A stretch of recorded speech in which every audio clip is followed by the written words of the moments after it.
Tina's fingers trembled as she dug into her purse for the 5th time, heart pounding, lips dry. She wasn't sure which was louder, the whispering staff behind the tinted glass office, or the sneering salesman in front of her. "Ma'am," he said with a tone sharp enough to slice her pride in half, "if you can't afford a down payment, you shouldn't be here wasting our time. This isn't a charity lot." Before we continue, hit that subscribe button, turn on your notification bell to get notified for more, share to friends. Where are you watching from? Please tell us in the comments. We love seeing how far our story goes. Tina bit the inside of her cheek so hard it almost bled. Her 4-year-old son, Jaden, stood quietly by her side, gripping her worn-out jacket with his tiny fingers. She had told him they were coming to pick out a blessing, a car that would help Mommy start her delivery business and get back on her feet. What she didn't tell him was that she had pawned her engagement ring, borrowed a church offering, and walked 4 miles just to scrape together a partial deposit. Now, the money sat useless in her palm while humiliation poured down on her like acid rain. The man signaled to security with a casual flick.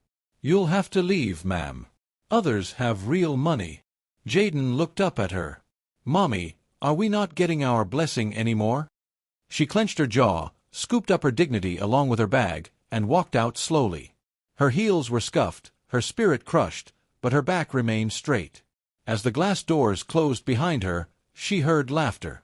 But what none of them knew, what even Tina didn't know, was that fate had just hit record. The next morning began like any other. Tina was seated outside the public library with Jaden, feeding him biscuits and whispering affirmations. "We don't beg, baby. We rise." Then her phone buzzed. Unknown number. She hesitated, then answered. "Tina." The deep, unmistakable voice crackled through the line. "It's Logan." Her breath caught. Logan Knight. The man who once swore she was his entire universe.